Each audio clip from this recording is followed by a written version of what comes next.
I don't believe Melania Trump has credibility for anything. In a normal world, I wish we could take the First Lady at her word and say, okay, she's calling for a full investigation. What's about to drop? What are they getting in front of? Why is the wife of the man who's mentioned over 1 million times in the Epstein files, why is she bringing this up? I'm pretty shock-proof. I have been so shocked at each and every individual drop of the Epstein files. Everything that has come out has been so shocking. I'm Joanna Coles. This is the Daily Beast podcast. Who better to pick apart the week with than the co-host of the I've Had It podcast, Jen Welch. Now, I have to warn you, Jen came into the studio. We spent an hour picking apart everything that's going on right now. And then just after she left, what did the First Lady do?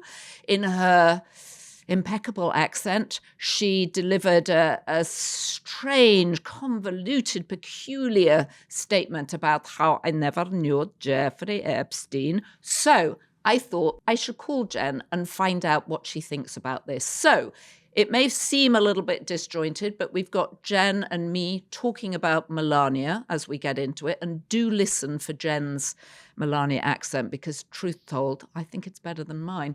And especially the way she goes, unifier. It's very good. And then we get into the rest of the week. And just before we get into it, don't forget to smash the subscribe button wherever you get your podcast. It makes a huge difference to us. We are independent media. This is why we can bring you these conversations. So please subscribe. Or, as the First Lady would have us say, join our Beast tier of membership. Okay, now let's get into it. So, Jen, yesterday we sat down and we had a wonderful conversation all about the war, what's going on. And then as you left the studio, of course, Melania Trump came out with her statement. So we are recording this afresh on Friday lunchtime so that we can get your thoughts on what is going on with Melania, who says that she's never been legally accused or convicted of a crime in connection with Epstein's sex trafficking, abuse of minor and other repulsive behavior. So what did you think about this? First of all, let's talk about her delivery. What did you make of her delivery? Smug. Sanctimonious, hypocritical when she was talking about these lies and just how horrible they are. And she's talking about character and integrity and respect. And I'm like, who are you married to? Where do you live? Who are the people you hang out with all of the time? And when she said these lies need to stop right now, I'm like, my listeners have been in the comment section saying, don't forget about the Epstein files. Make sure you keep it at the top of the news cycle. And much to my surprise, we all have a rather strange bedfellow in Melania Trump, taking them right back up before the weekend for everyone to gnaw on all weekend. Why on earth has she dropped this bomb? And I think there's multiple scenarios. Number one, she doesn't like him. Her approval rating is the lowest ever recorded for a First Lady. And now he has Todd Blanche, who is far more diabolical than Pam Bondi was. And does he say, okay, you go bring this back up again. Let's bring this up again so we don't have to talk about the failures of my war planning in Iran, which is nothing short of just utter impulsivity. So I totally agree with your first point. I mean, Anthony Scaramucci, who of course worked for Trump, says that Melania hates Donald Trump. We know that they live separately, and she lives in New York. We know that Trump oddly now refers to his wife as a movie star after they did that infomercial basically for Amazon, which seemed to be a way for Amazon to stay close to the president rather than anything else. And Jeff Bezos, the founder of Amazon, distanced himself from the movie itself and said it wasn't really anything to do with him. It was a decision made at Amazon because he's no longer running it as CEO. What do we make of her comments? I call on Congress to provide the women who have been victimized by Epstein with a public hearing specifically centered around the survivors. She wants everybody to talk their truth. Is this significant? Is this a huge FU to her husband, who, of course, was accused by various people in the Epstein files? We're not saying he's been found guilty of anything, but... It's a huge FU to him to talk about getting justice for the victims, but also I just don't trust these people. Words and statements don't mean anything to them. This is the party that's, Trump, I brought back Christmas. Everybody can say Merry Christmas again. And Melania is like, who gives a fuck about the Christmas? So these people, nothing means anything to them. So whenever I apply my own personal logic or troubleshooting skills to something and I project that onto them, I'm always wrong because these are not normal people that operate under normal circumstances. So I genuinely am at an utter loss. I lean towards that this presidency is wiped out. Her movie was a humiliating disaster. She thought in Trump 2.0 with her ensemble that she was going to be the second coming of Jackie Kennedy. And it has been the faceplant to end all faceplants, a $70 million embarrassment and a disaster. But I think the two of them together are so insane that he could say, Melania, I need for you to go do this press conference now. And she would say, okay, you are unifier, Donald. The unifier, that's right. Of course, the ridiculous idea that he was the unifier. The unifier. But then there's this hot tea that's kind of breaking online, Joanna, that we must discuss. And so there's a woman, her name is Amanda Ungaro, and she was placed in ICE custody and ultimately deported, an outcome that may have well happened regardless of Mr. Zampoli's meddling. Mr. Zampoli is the man who says, I introduced Melania to Trump. He says that he's the one that introduced And he used to have a modeling company, like so many of Trump's friends. Trump had a modeling company. Jeffrey Epstein had a modeling company. Paolo Zampoli had a modeling company. And it's supposedly at his party that Melania says, at least in her very strange memoir, in which I like to point out she acknowledges nobody and she thanks nobody, that they met there. That's where they met. Yeah, and so this woman, Amanda Ungaro, is the mother of Zampoli's child. And he, like all of the people in Trump's orbit, are vindictive and petty. He contacts ICE, uses his relationship with Trump to get access to ICE, has this woman deported. She tweeted yesterday, responding to Melania, I will take legal action against you and your pedophile husband. I have known you for 20 years. You knew I was detained in ICE. You were present in my life every year on my son's birthday, even sending Secret Service and being the first to congratulate him back in 2016. Something was clearly wrong, but I am not part of any evil mission involving children. So what did you do, Melania? You tried to involve me, but you failed because I have character. This is stunning. I mean, she's making some extraordinary claims there. And you combine this with this ambush of a weird press conference where the blinds are kind of going up and down in the back. Did you see that? It's like people are looking in. So I don't know if this is linked or not, but the problem with everything that Trump does is it leaves this huge vacuum where everybody's trying to fill in what is going on here. Julie K. Brown just retweeted an article about this via the New York Times. And she said this story has meat on the bones. And Julie K. Brown has been like the Woodward and Bernstein in this Epstein stuff. I believe that she's a very credible journalist.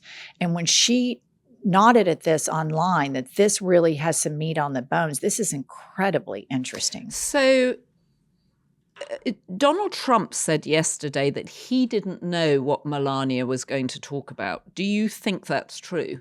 Do you think she'd run it by him? What? I mean, she looked.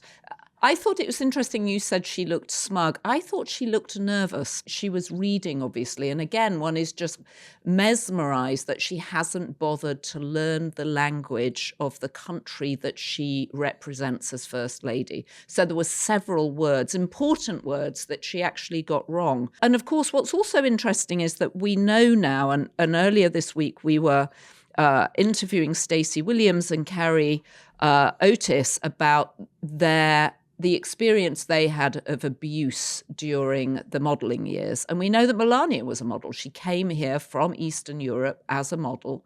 A lot of these girls were very vulnerable. She wasn't a big model. She wasn't a supermodel. She was a catalogue model. She did various sort of soft porny shoots for GQ. I wonder if she too feels... why is she crying out for other women to give their stories to Congress?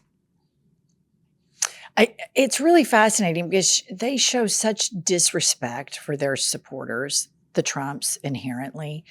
And Melania Trump, I think that she and also Ivanka have never really quite recovered from being so ostracized from New York society. And I think a lot of Donald Trump's moves and deep-seated insecurity, or the fact that real businessmen that didn't bankrupt casinos and inherit a trust fund that could choke a bull, that really made wealth, they were dismissive of him. And these people have always had that they want to be at the table. They want to be relevant. Well, what's really relevant right now? What has bipartisan attention? This Epstein stuff. But the cover-up of it, in my opinion, Joanna, is the biggest global cover-up ever. I mean, it makes Watergate look somewhat quaint. And as for Melania not being able to speak English very well, I think one of the big lies that have come out of the Trump regime and the Republican Party at large, this trickle-down economics, which we all know is just bullshit, is that Melania Trump speaks 7 languages. All right. Well, we can ask her. When we finally get through to it, we'll ask her. So let me ask you about this question too. She says, several prominent male executives resigned from their powerful positions after this matter became widely politicized. Of course, this doesn't amount to guilt, but we must still work openly and transparently to uncover the truth. So is she calling for more men to be taken down here? It sounds like it. In my logical thing, I mean, is she calling for her husband to be taken down? Is she calling for Howard Lutnick? Are we talking about, let's talk about the fact that Jeffrey Epstein had all the oligarchs who have gone to the humiliating show and tell trophy hour in the Oval Office. And he had them all at a dinner, took a picture of them all and emailed it to himself to make sure that he had this. And so it just seems to me, this whole Epstein thing, every single time I turn around, like that first law firm that capitulated to Trump, I was like, what are they doing? Well, that guy is in the Epstein files. Everybody in his cabinet, all the oligarchs that are humiliating themselves with these ridiculous trophies. And so I don't believe Melania Trump has credibility for anything. That's what makes this so bizarre. That she's some advocate for children or an advocate for Christmas or an advocate for America. But in a normal world, I wish we could take the First Lady at her word and say, okay, she's calling for a full investigation. But we know that Todd Blanche is now at the helm of this investigation. He controls all of the files. Who's Todd Blanche? Todd Blanche is the guy that went to prison, met with Ghislaine. She made assurances to him, such assurances that made him feel safe enough that now she's in a cream puff prison with a puppy. And nobody even talks about the well-being of this puppy, but I think about it all the time. Well, Jen, it's great to get your perspective on it. We'll obviously be watching this space to see what happens. I don't know about Amanda Ungaro, and that's an incredibly interesting theory that she's tweeting away, having probably nothing to lose because she's been deported. And it did look like Melania was trying to get out ahead of something, didn't it?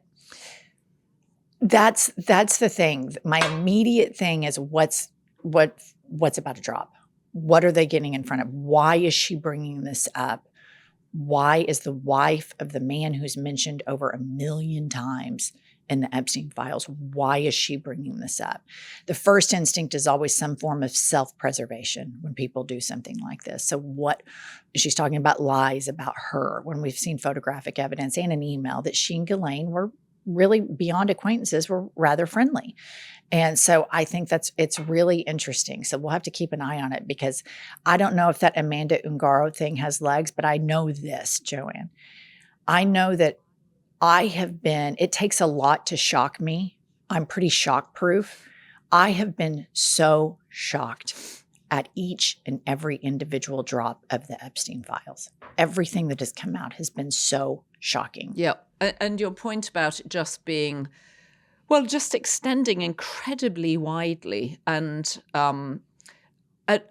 often you hear about these stories and you think, well, you've never heard of the people in these stories. And you're like, oh, he hung out with important business people. And you've never heard of the business people. We've heard of every single person that Jeffrey Epstein hung out with. That's what makes it so fascinating.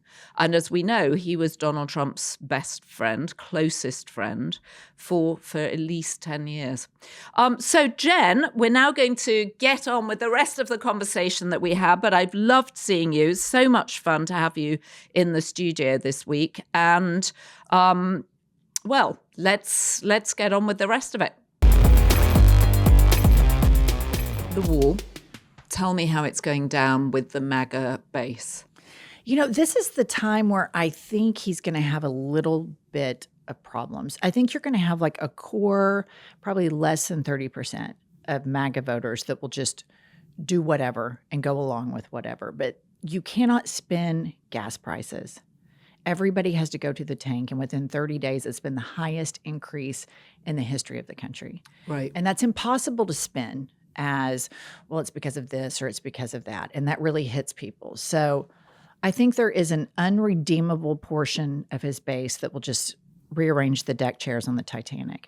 But I do think you're going to have some triple Trumpers that are jumping ship. Okay, now for those who don't watch, I've Had It, your podcast. What are triple Trumpers?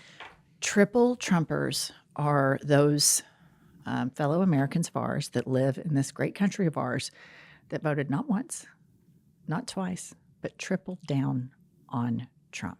Triple down on Trump. Triple Trumper. And they're the people that you say should never have Mexican food. Correct. They should never have Ethiopian food. Correct. They should never have Italian food. No, and they can't watch NBA basketball. Right. Keep going. What other things shouldn't they be able to partake of in this country? No Beyonce concerts. Just no multiculturalism. Because I feel like this is a white nationalist movement shrouded in a lot of Christianity, a lot of otherizing, a lot of bigotry, a lot of racism. And honestly, the best thing about this country is multiculturalism. And they all enjoy it. I went to when I was home in Oklahoma a few months ago, I went to a Mexican restaurant with my parents. And there was a guy sitting in there with an alligator Alcatraz shirt on. He was and it was sort of, what was it, like I support alligator Alcatraz? Just like alligator Alcatraz. My mother and I were horrified. And the family that owns this restaurant, they are an immigrant family. They have this the Mexican food in Oklahoma is fantastic. And it's just so, I'm like, you're the guy who's voting for all this mass deportation now. But of course, he wants to go binge out on Mexican tacos. Food. Right. Right. He wants a burrito for breakfast. Did you approach him? Did you say anything? No, because there is an open carry law in Oklahoma. You can take your gun anywhere, anytime. Okay. So I kept my mouth shut. Well done. And also, what does it leave us with? Where do we eat? Is it only Cracker Barrel and McDonald's that's left at the end of this if there's no immigrant culture left at all? I think this is the fool's errand of this movement, is the cognitive dissonance that they feast on Fox News that serves them a daily diet of cruelty and blame and scapegoating as to why their wages don't go up, why they have shitty health care, why they, the highlight of their week is maybe watching Wheel of Fortune and then Jesse Waters sleep, rinse, repeat. And then they have these little nuggets where if you live in Oklahoma, we have this amazing NBA basketball team, the Oklahoma City Thunder. They won a championship. I just saw them at MSG. I saw them 3 weeks ago. They're incredible. And then they go to the Mexican restaurant. They go to these places and they never connect. Oh, this is what makes our country so cool. And so there's this cognitive dissonance where you have the portion of the cult, the triple Trumpers, diehard, truth social posting people that enjoy all of the things that they bitch about and vote against. So to what extent do you think they care about the Middle East? They don't at all.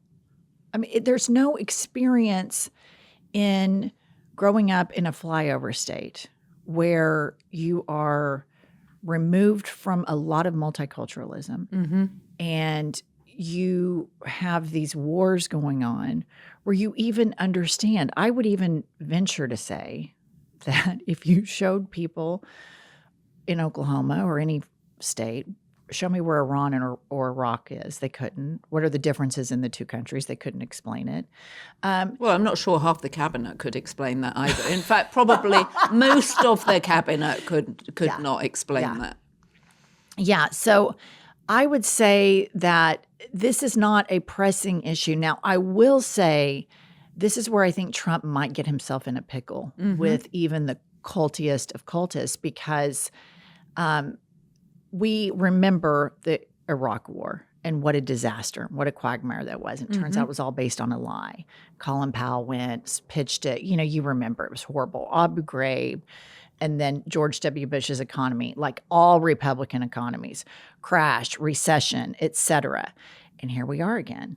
You know, it seems like all roads with the Republican Party, no matter how they're wrapped up or how they're packaged, lead to this idea of being a neocon. They cannot help themselves. Right. And so I don't know that there's a huge appetite for this type of thing like there was in the past. A lot of people in flyover states, because it's void of culture, they have two things that anchor them. And one is their church and all of the activities spin from that. And the other is being an American.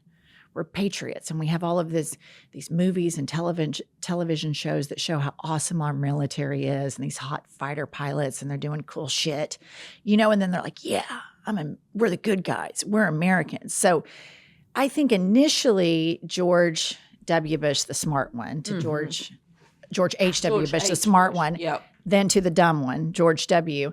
These wars showing awesome military might, you can kind of get some people into it because it's kind of, being an American, the military thing is kind of reflexive. It's kind of a part of our Top Gun-ish, right? It's masculine, it's macho, it's sexy, it's big machines going very, very fast. Yeah. And now I think it hasn't been that long since Iraq. I think that he is losing.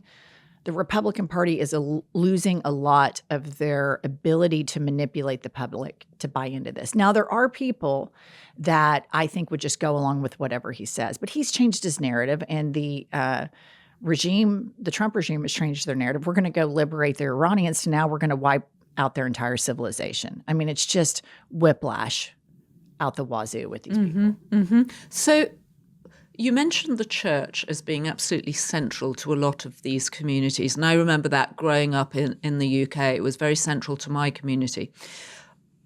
Pete Hegseth is trying to, as far as I can see, sort of own God in this war, right? He keeps saying, he keeps sort of crying out to God as if God is personally directing every single one of America's bombs. Are people feeling that in the middle of the country? In Oklahoma, where you have spent so much time, are the churches on board for this? Are preachers coming out and talking about God wanting this almost holy war? Probably. They probably are. There is this rapture prepping in white evangelical megachurch culture, where it is they believe in spiritual warfare, they believe in the end of times, and they believe there's going to be some major war in the Middle East. And Pete Hegseth and others in the Trump regime are Christian signaling. So the right accuses us of virtue signaling. And I think what's far more dangerous is Christian signaling. So if you listen to Pete Hegseth, he's constantly talking about in these military updates.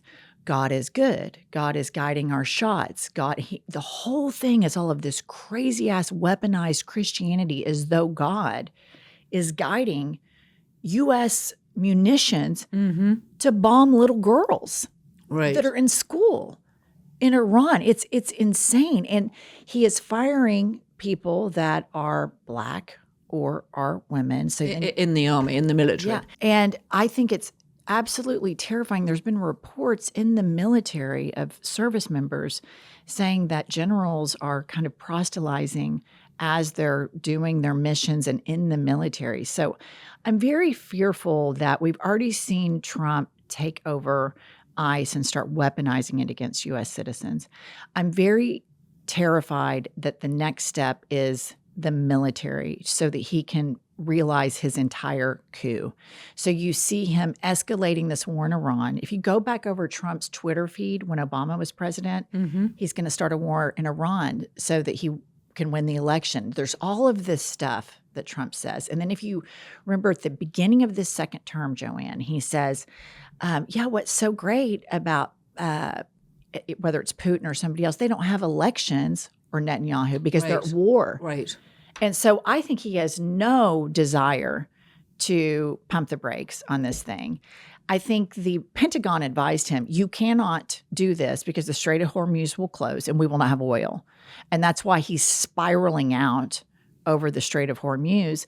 But then how do you keep the base involved in this? How do you keep that 25, 30% cultists? Christian signal.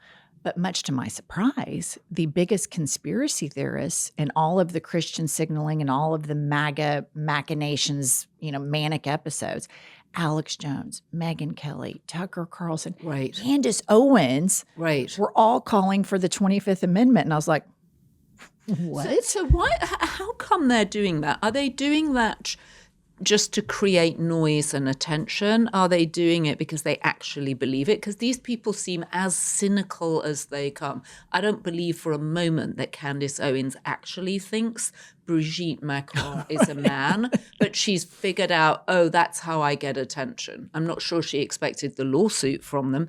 But these are people who know how to get attention. They live by their podcast. They die by their podcast.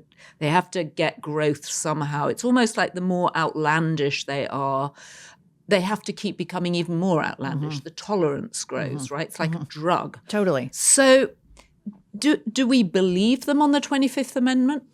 I kind of do, because I think all of them share something, and it's economic Darwinism. They're business people. They're business people. And they know that if he keeps going or if he nukes Iran, the economic calamity from that is beyond comprehension. I mean, it's just beyond comprehension what would happen. And as crazy as she is, Candace Owen was able to, conspiracy theories, you'll love this. She was able to link her two conspiracy theories together. So Brigitte Macron, she claims, is a man. And then she claims that Israel killed Charlie Kirk. In one episode, she put them both together and said the French legionnaires were in Utah in the audience at the request of Brigitte Macron. Oh, no. Working. Yes, she put them all together. She put them all together, Joanne. But they know, all of them know, that in order to create the outrage chaos. What is going on there? Is she just is she just trying to write novels via a podcast? Is this a new kind of art form? I don't know. It's really fascinating. She is a really fascinating case study. I think part of her must be kind of broken, and she starts going down these rabbit holes, and she gets millions and millions of views. I know, and she's got 4 children. That's the other thing. I'm like, how does she manage this? Or maybe that's why she retreats behind her microphone, because she has 4 children. Right. I don't know. She's a special case, but Alex Jones is right there with her. He claimed the Sandy Hook. Yeah. I can't cope with that Alex Jones. Yeah. Except for, and he calls himself a truther. He's never spoken a word of truth about Sandy Hook. A truly egregious thing to lie about. Yeah. But on this particular thing, he has his use. I just think that all of them, it's economic Darwinism. They know that to keep going, okay, if we 25th Amendment him, then they can start a new conspiracy theory. Did, J.D. Vance do it? And then it just keeps going and it keeps going and the grift keeps going, exploiting people, throwing rage bait, racism. But if Trump were to nuke Iran, we all know how devastating that would be. But Trump has started this war. He claimed that last summer we'd already obliterated Iran's nuclear capabilities. Well, turns out clearly we haven't. We haven't got the enriched uranium that he said we were going to get. They still very much have it, 940 pounds worth, apparently. And the Strait of Hormuz, which is actually always used as one of those choke points in when you're red teaming a potential third world war. The Strait of Hormuz always comes up as this danger point. How come they didn't see that? How come he didn't understand this? Trump? Yeah. I mean, he started a war and handed the key to the Strait of Hormuz to the very people we were supposed to be taking out of the scenario. Because he's the easiest MFer on the planet to manipulate. On the planet. So now it's been reported that Bibi is in the Situation Room, sitting at the head of the table. Not Trump, but Bibi. And then you've got these dipshits, Jared Kushner and Steve Witkoff, who think they're diplomats. Joanne, the deal guys. You and I could do a better job. Honestly, I think we could. Truly. I truly think we could. In fact, we should offer our services. I agree. Yeah, Jen and Joanna and Jen. We will come out and we'll sort out your diplomacy. We'll sort this out. The Pentagon is telling Trump, don't do it. And then all of these sycophants. So he gets all of those people out of the room. He gets Bibi in, who Bibi's been trying to pitch this for 40 years. Right. To various presidents. Every president has said no. And now he's got his Make-A-Wish president. Make-A-Wish president. He did. Yeah. He has his Make-A-Wish president. They kick out the smart people out of the room, and or Pete Hegseth is firing them because he's on a mission from God. If there was a movie about this, it would be so unbelievable, but it's real. All of this is really happening. And so why did Trump do it? Because he's the easiest MFer on the planet to dog walk. If he came in here right now, Joanna, we could have him licking out of the palm of our hands in 5 minutes. You are pretty hot in person. I do think you're a great president. Right. I bet your dick is bigger than Obama's. And before you know it, we would just be all chummy. So if we can figure this out, Mossad, all of these other, the former KGB agent, Vladimir Putin, and the crazy thing is all of these people I know that have voted Republican their whole life that believe in a strong national security. I believe in a strong national security. That's my foreign policy. We have the weakest man on the planet that is laser focused on his interior design and architecture projects. And he will just, punt all of this, delegate this out to dipshits that have double dealings, that are lining their own pockets. And these middle American people are paying for all of this. And they get nothing out of it. It's insane. Well, that is a truly depressing scenario. Do you think there's anybody competent around Trump? Anyone at all? I mean, Hegseth we've talked about. What about Marco Rubio? Marco Rubio, something happened to Marco Rubio that's happened to so many men in Trump's orbit right now. J.D. Vance called him Hitler. At some point had moral clarity. Maybe he was conservative and a Republican, J.D. Vance, but he had at one point, this guy's a fascist and he's Hitler. Marco Rubio, I think he's broken. I think something happens when people capitulate to this type of moral rot. Something breaks in them. And being able to use deduction skills with moral clarity just are vacant.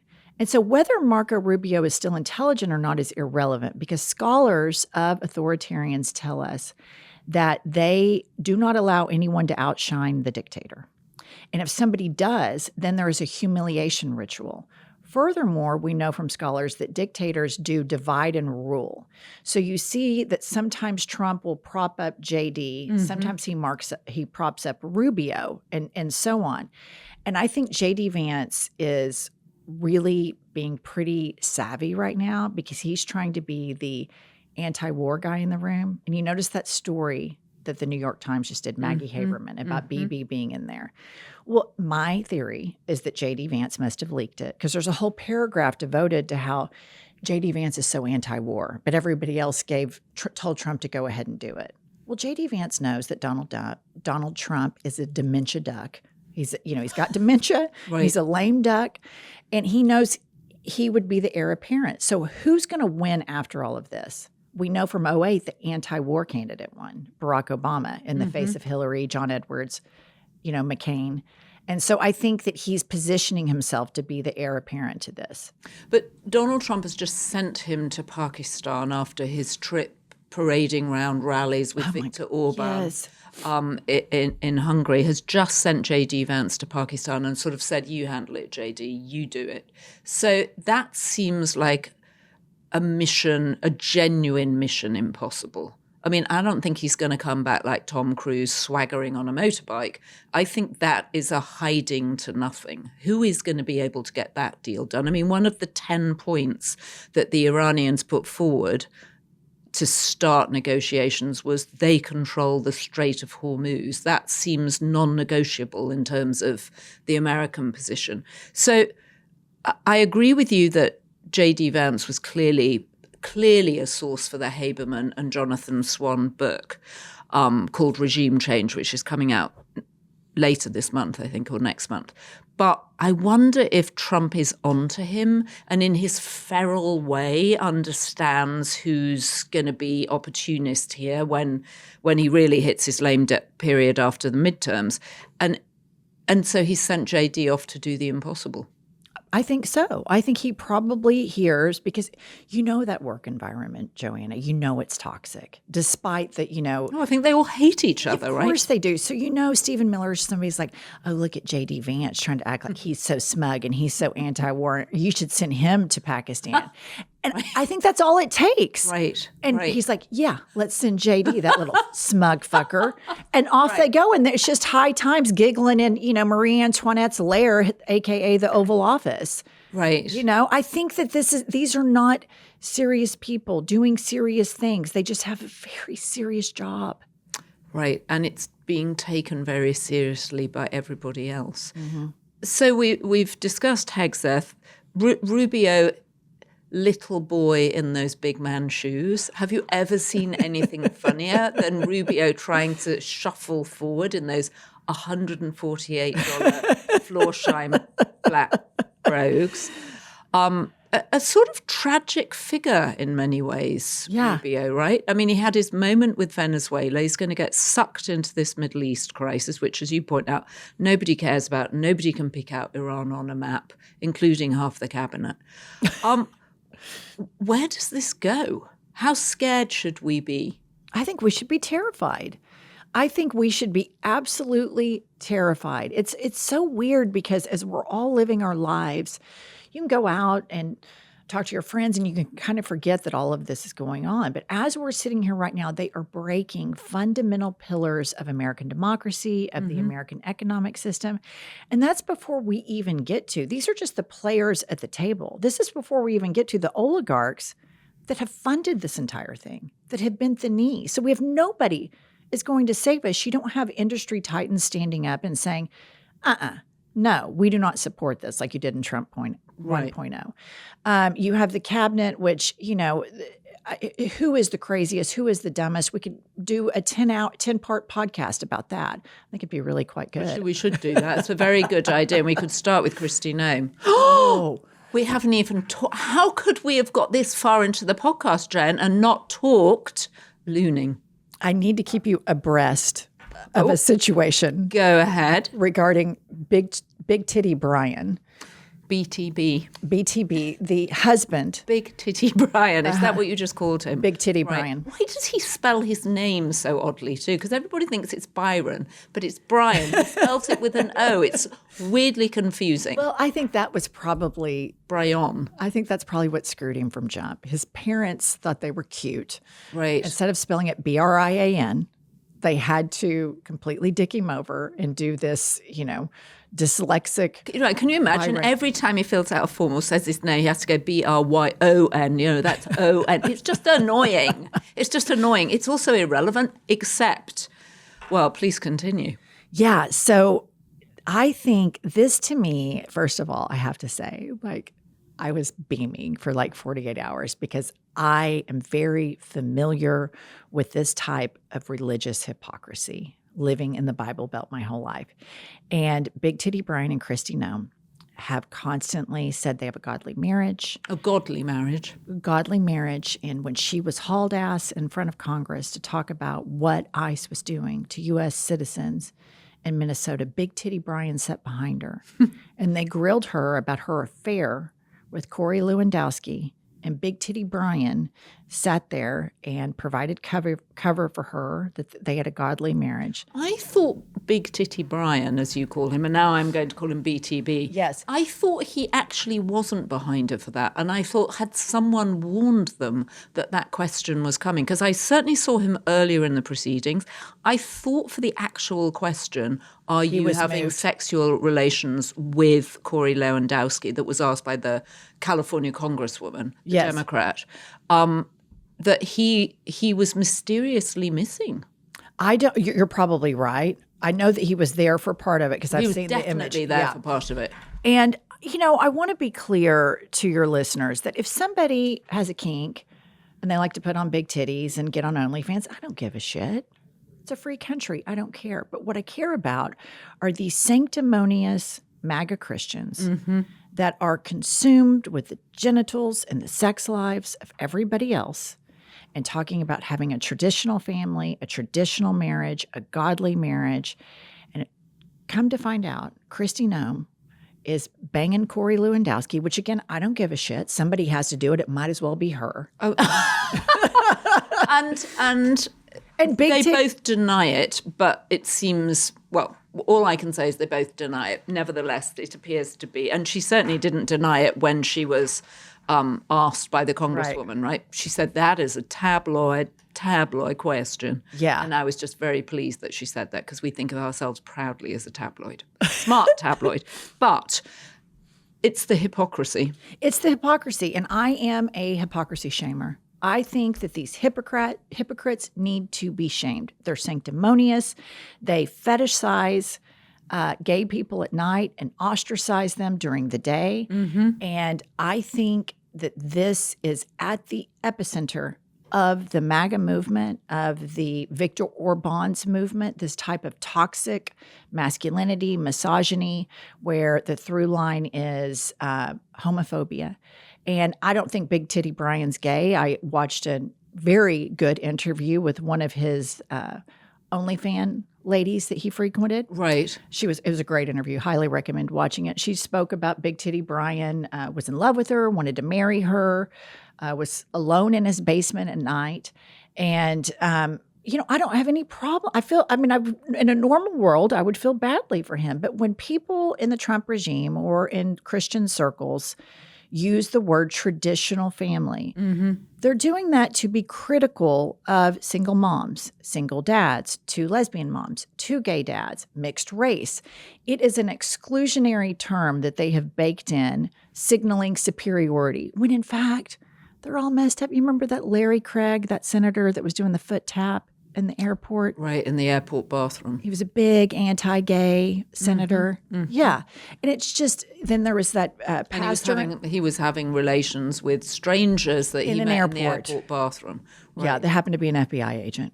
Right. Yeah. And then there was that pastor, big megachurch guy, big anti-gay, big conversion therapy, ends up getting caught, with poppers and a hooker in Denver somewhere. And it's the same story over and over. So I am a hypocrisy shamer.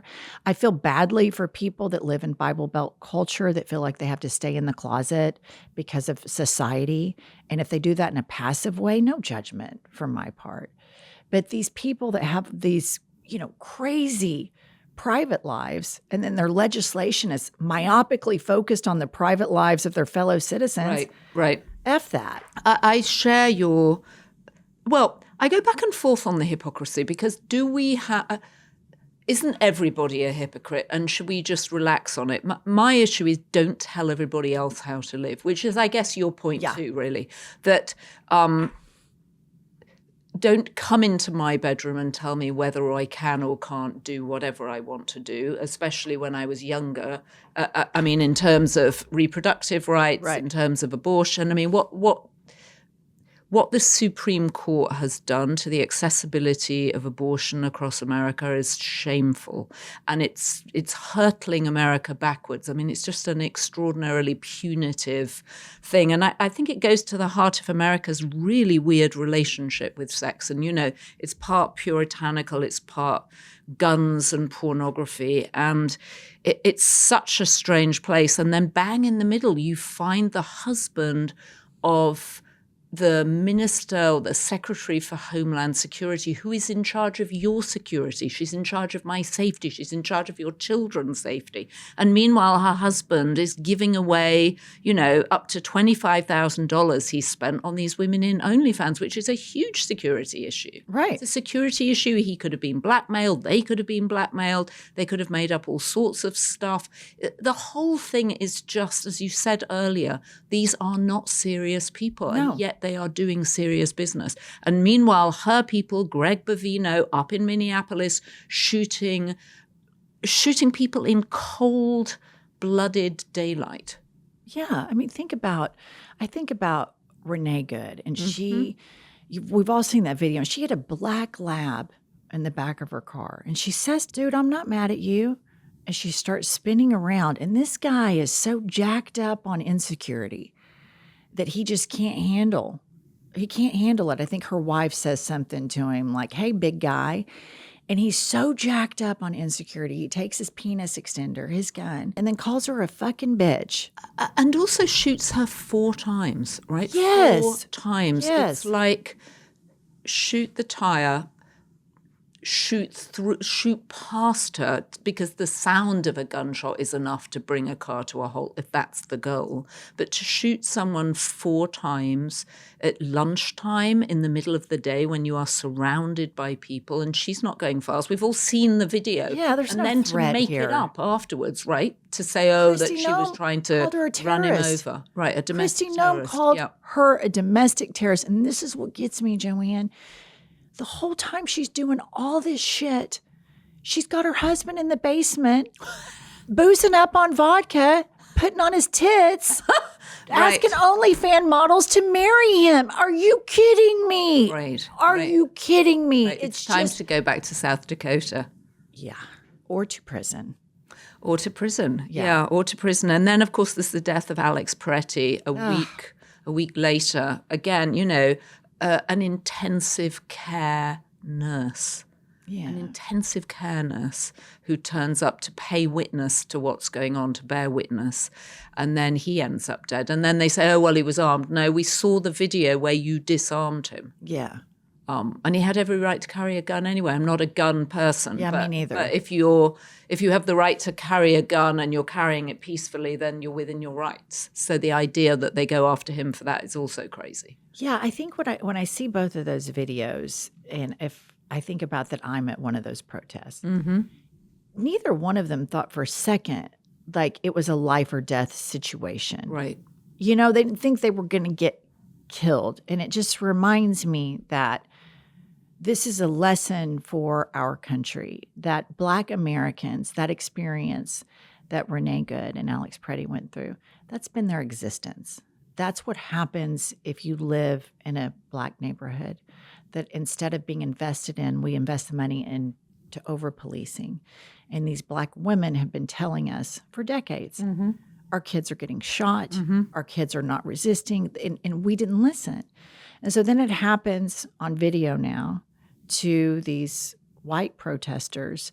And I think the important lesson here for all of us is that this really isn't new. It's just new for white people. And I think when we look at how did we get to this fascism, we have to look at what's been incubating it this whole time. And I think there's been a failure of the American public to address the disparity in policing systems, justice systems, economic equality for our Black brothers and sisters in this country. And I think it's a really important point that this has been happening for a really long time. So it's hopeful that Greg Bovino got dispatched back to California. It's hopeful that Christine Ohm got fired. It's hopeful that I can't even begin I'm going to say this, but Mark Wayne Mullin. Oh, my God. Right. But he's from my state. Tell me about him. Senator Booster Box. What does that mean? Does he have to stand on a box? He stands on a box. When he's at a podium, he has to stand on a box. And here's the thing, though. Senator Booster Box. Senator Booster Box. SBB. So we've got BTB, Big Titty Brian, and then we've got SBB, Senator Booster Box. Senator Booster Box. But I would be remiss if I didn't say that. And I think the reporting has pretty much confirmed this. Christine Ohm didn't run DHS, and Mark Wayne Mullin is not going to run DHS. It is Stephen Miller. Right. Stephen Miller is the one that put all of that pressure, go interact with these protesters. I think somebody who works right under Stephen Miller's been hospitalized like 4 times for stress from working with that guy. Exactly right. And he was demanding quotas of, I think, 3,000 arrests a day, or 3,000 people put on a list to deport a day. Yeah. So we have puppets in our government. We have, Marco Rubio, back to him. I don't think he's really the Secretary of State. I think Kushner and Witkoff are. And so we have a lot of puppets of people that Trump keeps super close, that he allows close to the levers. And Senator Boosterbox, SBB, is just going to be another puppet who reports directly to Stephen Miller. Good times, Jen. Good times. Yeah. So do you look out and see anything hopeful on the horizon? I do. I don't know. It seems so dire, and I had felt like it was so dire, but I have felt like lately that the midterms are going to be too big to rig. And I know they're going to try. Too big to rig. That's also another one. You just come out with these phrases. Sharp as a tack over here. I think that we are going to see, I think there's going to be a lot of fuckery. We've already seen it with Trump. I think there's, he's going to pull everything that he possibly can. But this is a very large, diverse country, and our elections are local. And he's going to try, and he's been trying. And I think that these midterms are 7 months away.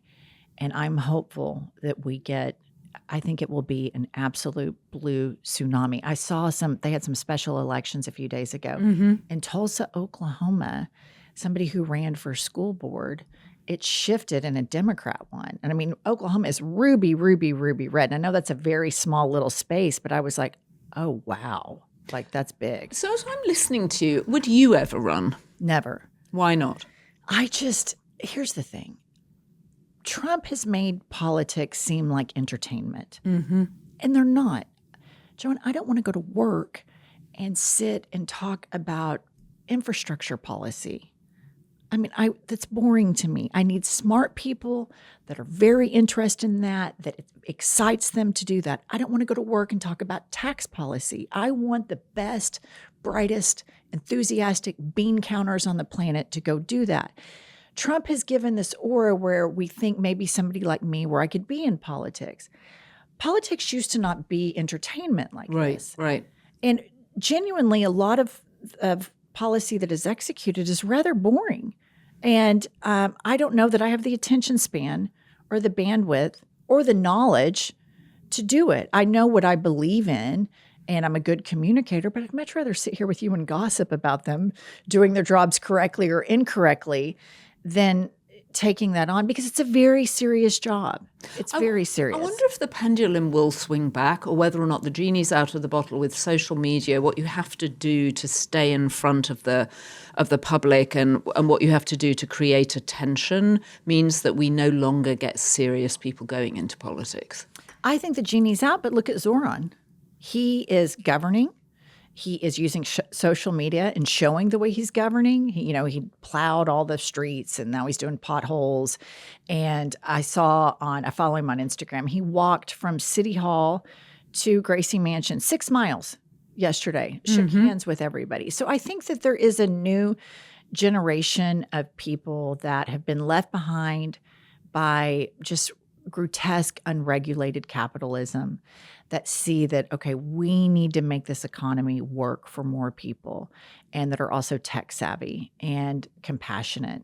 And I think that they are going to turn out. I went to a Bernie Sanders rally in the Bronx like a week ago with Professor Jason Stanley, the guy who was at Yale and then left and went to Toronto. And it was so fascinating because the room was full of all of these young people. And it was all about economic equality. We're not even about social issues at all. It was just economic equality. So I think that I have a lot of faith in the younger generation in being motivated for the right things. They're not fixated on all these culture wars like the Republicans are. And so I don't know. I feel a little bit of hope. Now, next week, who knows? But this week I have felt, even despite Trump's horrific tweet, I have felt like we are going to do the right thing. We are a history of people, 250 years, that have done horrible things, horrible. But I feel like we have always tried to right the ship. And I feel like, and I hope that together we can right this ship. Okay, so final question. Were you to go into politics, you might be able to avail yourself of the enormous plane that Corey Lewandowski and Kristi Noem were riding around in, and Donald Trump has now sequestered for the First Lady, who he refers to as a movie star. I don't know if you saw, but on Easter Monday, when they were talking, when he launched his rant at the world with the Easter Bunny standing right there. Yes. And then my favorite moment of the day was when he was signing things for children and he said, Biden couldn't have done this. He would have needed an auto pen, right? And the child's looking at him going, what are you talking about? And then someone says about Melania, who's that? And he goes, she's a movie star. She's a movie star. Another piece of fantasy going on because that documentary sadly didn't do as well as perhaps people had hoped. You don't want the plane. You wouldn't be in it for the. I mean, Melania's got the plane now, but at some point it'll come available again. I will say, I can be shallow and pretentious. Probably character defects of mine. Can't we all, yes, Jen? You're not the only one. A private plane to bypass all of the TSA fuckery and non-funding and all of that stuff would be an absolute dream, no question. But I do think that the next round of people that get in here, if we recover from this, I want people that have righteous anger. I want all of these people, every lie, everything exposed, complete reckoning, complete atonement, because this is really bad. And there are people, like when I think about my sons, for a lot of their upbringing, this is for even when Biden was president, Trump was on the news every single day. It's been, 11, 12 years now going on of this being normalized. And we have to reconcile that. I'm amazed that America, because it's a consumer society and we're constantly in the search for something new, I'm surprised that people aren't bored of Donald Trump. He seems to be one of those entertainers that has just managed to stay on top of the public imagination in a way that I've really almost never seen before. I mean, it's hard to think, maybe he's a once-in-a-century kind of politician, but it's hard to think of anybody that's managed that. Most times people get bored. They're like, I'm done. I can't watch season 5. I'm done with it now. Right. I've jumped the shark. He jumps the shark every day. Yeah. And people are still, well, let's hope the polls are right and that people have just given up on him. But you say you think 30% of MAGA voters are still very much with him, regardless of the war. I do. I think they're just broken. I think we have a portion of the electorate that for whatever reasons, they have authoritarian personalities or members of an authoritarian religion. That seems to be the link, according to psychologists that have studied it. And probably racist, and he serves that up. And I think that these are the people that are never, ever, not only would they stay on the Trump train, they're never going to vote for Democrats. Ever. It's just never going to happen. And so I think in order for the Democrats to take this down, they not only have to take it down, but they have to install a government, an FDR-style government that delivers materially for the American public, not just for a portion of the American public, but for the American public, and reminding them how government works and make it work efficiently and in a good way, and also show justice for this. I mean, this has been 12 years of just straight up abuse. It's like we're living with an alcoholic stepfather that will not shut the fuck up. He just won't. It's just relentless, this guy. It's relentless. It's relentless, but so are you, Jen Welch. So are you, which is why we love having you as a guest. Please come back. Always. Good. And I can highly recommend I've Had It, your podcast with Angie. Pumps. I call her Pumps. That's right. I was thinking Pumps. I was actually... Your producer, or one of your colleagues that you've come in with, has got the most incredible boots on. And as I was groping for Angie's nickname, Pumps, I was actually thinking about your boots. Colleagues' enormous platformed boots. Yeah, anyway, pretty cute. We're off topic, but I'm very grateful for you coming into the studio. I'm thrilled you've moved to New York, yes, at least for this year. Yes. And come back soon. I will. Thank you, Joanna. Okay, so there you have it. You've got everything that happened this week. You've got Melania, you've got the war, you've got Big Titty Brian. Okay, I need to go and lie down. I just need to go and lie down. But I will be back tomorrow afternoon with Michael Wolff, where you know very well where we're going. Inside Trump's head.